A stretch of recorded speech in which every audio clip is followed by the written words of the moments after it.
I'm Tom Donnelly, Midwest Territory Manager for Transpo Industries, and based here in mid-Missouri, where it's currently 60 degrees and sunny.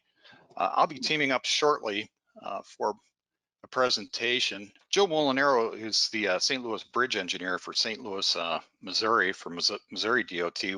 Will be teaming up with me to do our first presentation today. Before we begin, let's clarify the difference between deck sealers and crack sealers, which we're going to be focusing on today. There's a lot of confusion in this area. I run into it all the time. Penetrating sealers, which you see listed on the left there, are essentially light, inexpensive sealers like silane, siloxane, the combination of the two, boiled linseed oil. They're applied and penetrate into the concrete surface. They're cheap, inexpensive, easy to apply, and generally applied as a flood seal. And quite honestly, the first defense with regards to bridge preservation, deck preservation. Crack sealers are intended to only fill and seal cracks, ultimately restoring concrete strength. Crack sealers can be applied to individual cracks by the ketchup bottle method or by flood seal. The presentation you're about to hear focuses primarily on the flood seal method. Anything left on the surface adjacent to the crack line is a coating. So keep this in mind. It's sacrificial and it's eventually going to wear off. So once again, anything left on the surface is a sacrificial and it's going to wear off. Okay. Terminology you might hear out there, and actually special provisions written around the country, are healer sealers. Again, since they're an ultra thin coating, they wear off with traffic. With that, Joe and I are going to begin our presentation using a high molecular weight methacrylate crack sealer to repair the I-70 Stan Musial Bridge. I think Joe's going to kick off our presentation here. Take it away, Joe.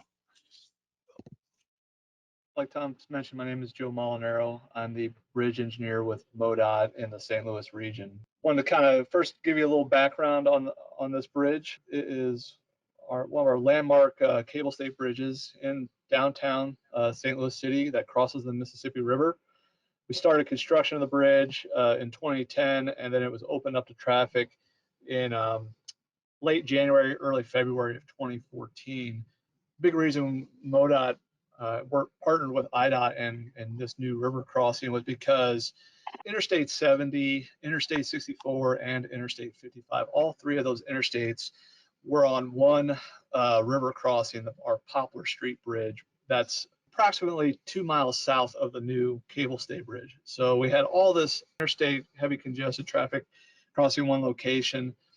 So with this new Stan Musial Bridge, we were able to take Interstate 70 off of that older structure and put it on this cable stay. It now carries approximately, the new cable stay bridge that is, approximately carries about 40,000 vehicles per day with 18% trucks. And the red box here is kind of highlighting the spans where we were really having our the issues that I was concerned with and why we use the HMWM crack sealer. What we're showing here are the three typical sections of this bridge.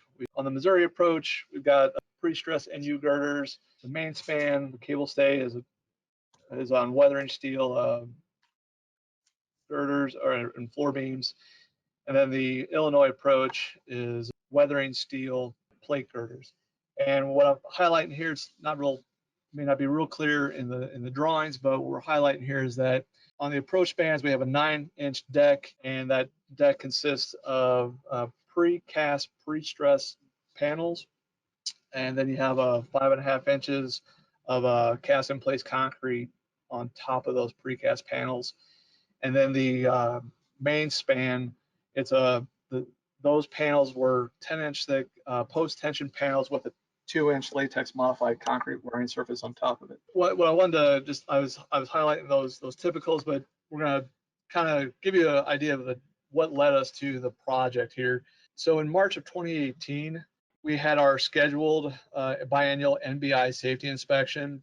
It had been raining for a few days prior to the inspection, and it was also kind of raining on and off during the inspection. One of the days I had the inspection team leader call me and saying, hey, we're under the bridge here and we're getting rained on. We have this typical problem with our precast deck panels on those, like I showed or described on those approach spans. is that over time we see reflective cracking at our panel joints. And after having some discussions with the industry, I went ahead and decided that I was going to pursue a trial of the HMWM crack filler with some of our internal crews. But this was really a big job. So after the trial, I decided that we really needed a contract to do this because there's over 60,000 square yards of deck area to seal. For those that may not be familiar with what I'm calling a reflective panel crack, it's typically a transverse crack, and it's going to be right above that precast panel joint. Those really get created for a multitude of reasons. I mean, it can be partially because of shrinkage. Another reason too is, I mean, when you're talking about like a 9-inch deck, 3.5 inches of it is a precast panel, and you could kind of almost think of it as a flipped over pavement slab. Well, how do you control cracking in your pavement? You saw cut. Well, this is like a pre-made saw cut, so over time, especially with traffic on it, that crack, that joint is just going to cause that crack to propagate up to the surface. And some of these spans here, really like the 300-foot long spans, the deck cracking was pretty substantial in those steel plate girders spans, where it actually varied up to about 1/8 of an inch in width. And there was also starting signs of little spalling in some of these bigger cracks. We also had some other network cracking, some longitudinal and transverse cracks that were not related to the panel joints. So overall, that's why we chose the flood seal, really to be able to seal up everything on the driving surface. Slide, we got some examples of those typical transverse reflective cracks that we're talking about. Pretty visible just to the naked eye. What I'm showing here now is a couple of pictures from during that inspection. Might be hard to see, like on the left side here.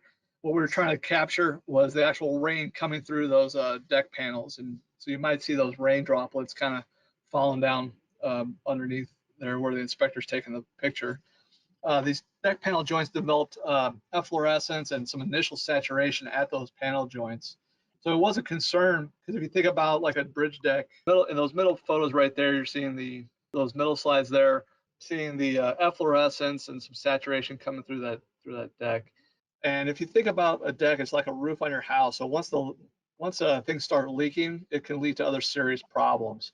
If you think about what's not good for weathering steel, well, it's that water and salt, right? It's going to accelerate that corrosion on that patina that the weathering steel has.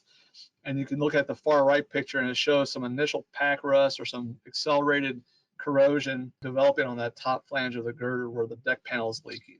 These are photos of the underside of the main span of the bridge and the cable stay span. So those are the 10-inch thick precast panels that are post-tensioned.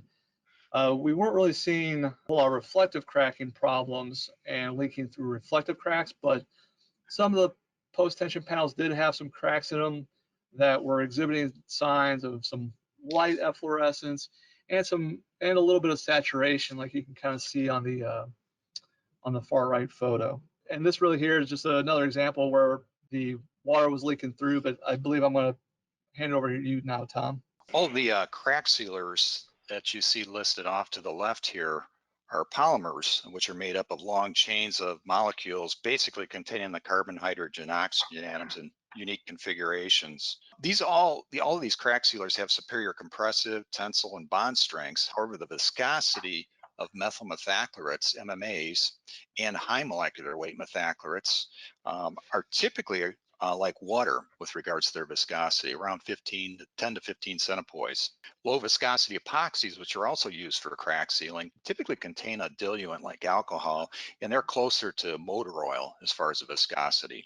High molecular weight methaclylates, just real quickly here without getting into too much detail, are built or essentially compounded by packing more and more methyl methacrylate MMA molecules together. When this makes their chains longer, and most likely that those chains get tangled, hence the term high molecular weight. We're building molecular weight.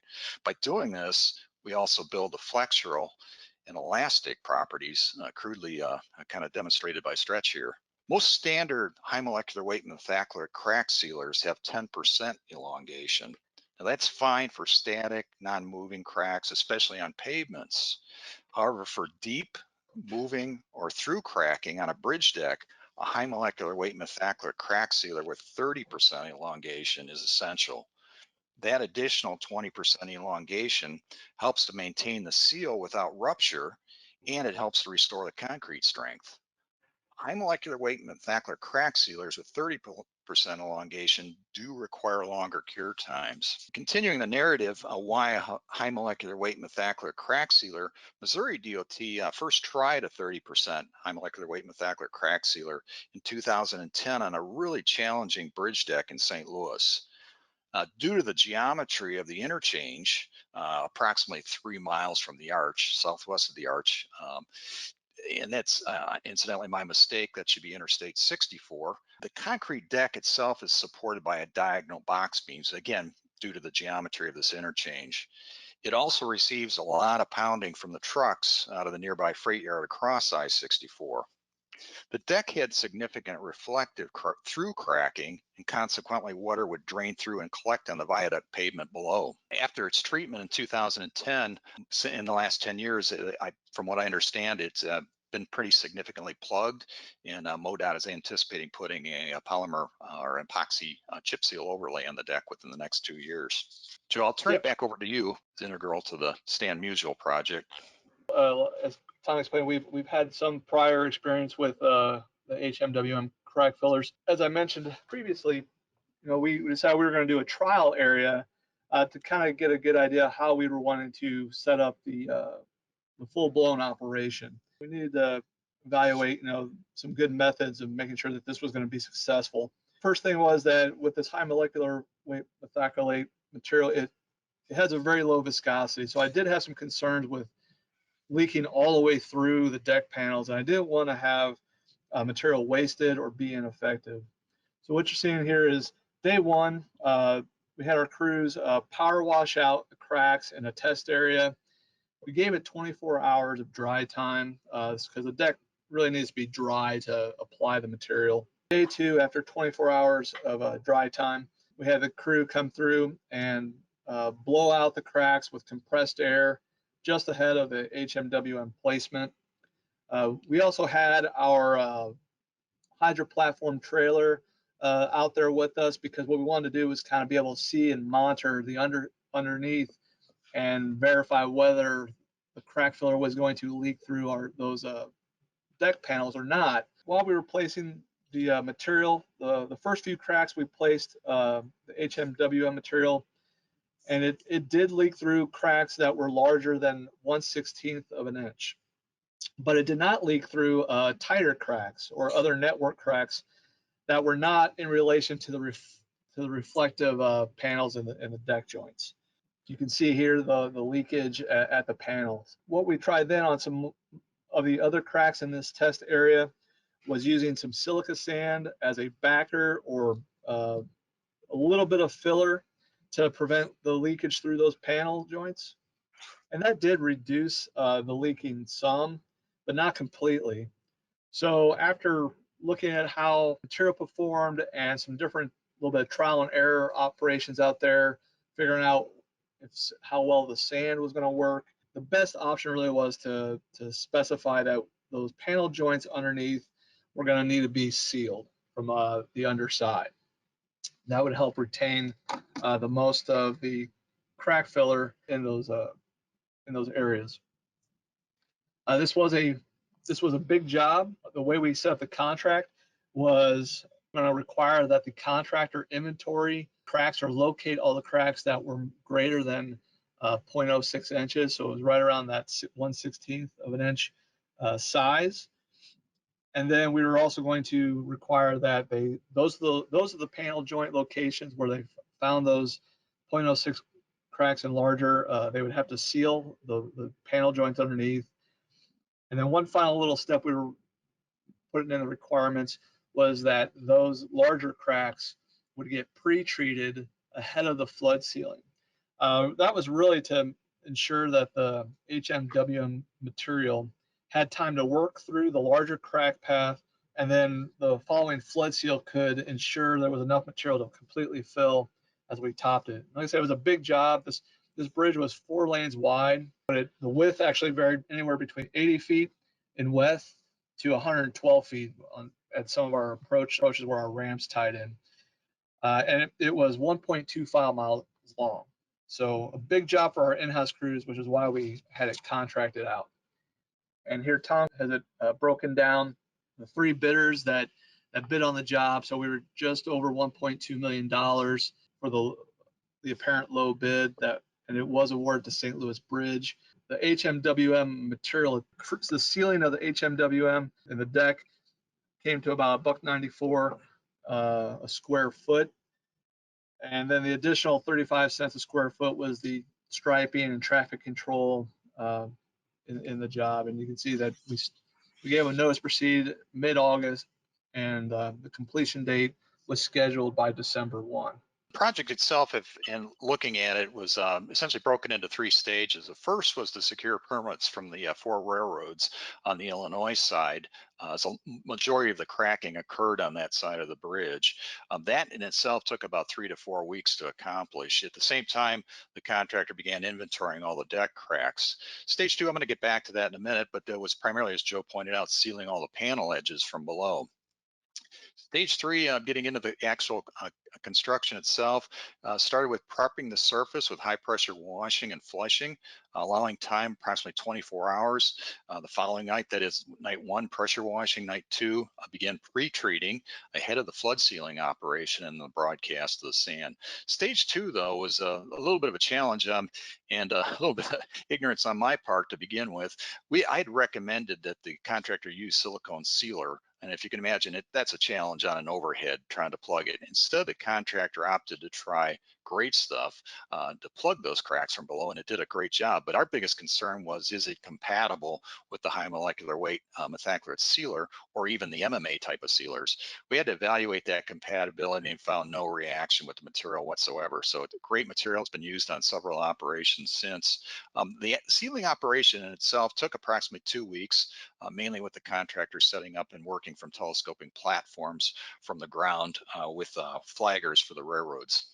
In stage three, getting into the construction, begin taking the eastbound lanes where we started. We had a 7 p.m. closure, open again at 2 p.m. The next afternoon. So we had essentially 19 hours of closure and working time. I didn't bring this up earlier, but I think I did mention it, that high molecular weight methacrylates, that particularly those with 30% elongation, do require longer cure time. So taking that into account, we had to really factor that into the closure and the opening. And more as another variable was temperature. Night one, we began with prepping the surface with a high pressure wash and flush.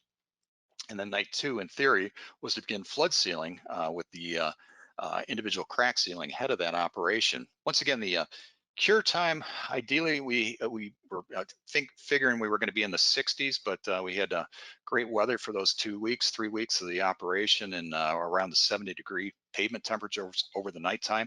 It gave us essentially 10 hours of production time. So the way that worked out was we had our 7 p.m. closure, just taking the eastbound application. So we essentially worked with 8 hours of cure time, which meant we had to be off that pavement by 5 a.m. The next morning in order for that 2 p.m. Opening of the traffic. Now, the high pressure washing, you're probably asking yourself, why didn't you use shot blasting? Why didn't you use sandblasting for prep? Those prep methods are great for the sealers that we talked about earlier, but with regards to deep-seated cracking, fine cracking, I had the fortune to work with this subcontractor 3 years ago on a large sweeping deck in Springfield, Missouri. This particular contractor is out of Nixon, Missouri, Dirt Zero. They have high pressure washing equipment, primarily focus on, their operations primarily focus on rubber removal from runways. And it's ideally suited. The pressures are generally around 8,500 to 10,000 PSI on these machines. So they really don't texture the pavement, but do a tremendous job of flushing out the cracking, particularly in this case with it being deep seated through cracking and all this fine network cracking. It did an awesome job.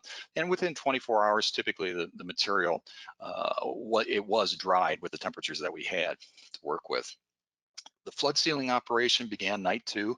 as planned, with a mobile mixing station set up essentially on a trailer flatbed with 2 totes of the resin moving down the deck with the mixing crew. As you'll notice, there's some other chemicals on the back of that deck there. So in essence, with a high molecular weight methacrylate, you essentially have the resin and then a cobalt promoter, and then, excuse me, a cobalt naphtha promoter, and then a CHP or organic peroxide initiator.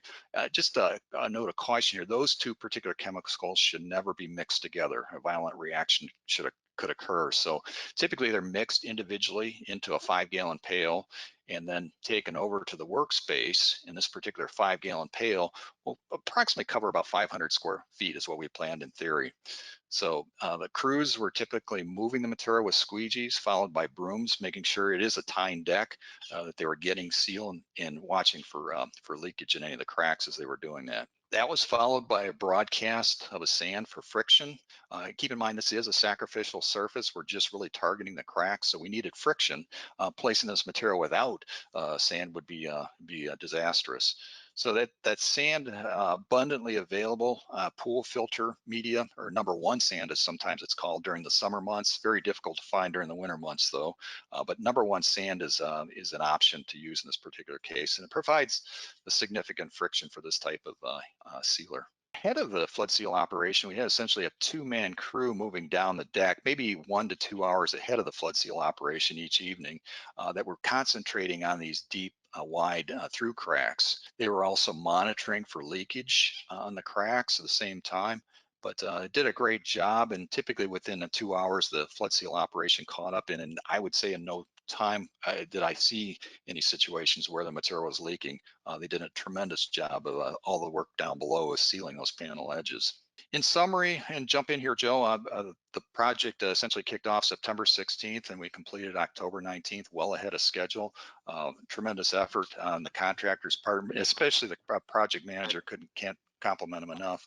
Eastbound, westbound lanes, a total of 540,000 square feet that they were able to complete in about 3 weeks altogether. Average shift was around 10 hours per night. Our temperatures, like I said, we were blessed with 70-degree pavement temperatures, and the crews would typically get a 2,000 linear foot lane done per night. Anything you want to add here, Joe? No, I mean, like you said, really, it went really well. I was glad to see that, the operation moved as quickly as it did once they got through all the railroad permitting stage of it. And yeah, it's done us some good. It has definitely mitigated a lot of that leakage that we were initially seeing. I said this bridge, it was only open for 5 years when we started seeing all these problems. A 100-year-old, or a bridge that we want to have out there for 100 years. And the first line of defense, as you said, is in preventive maintenance is sealing.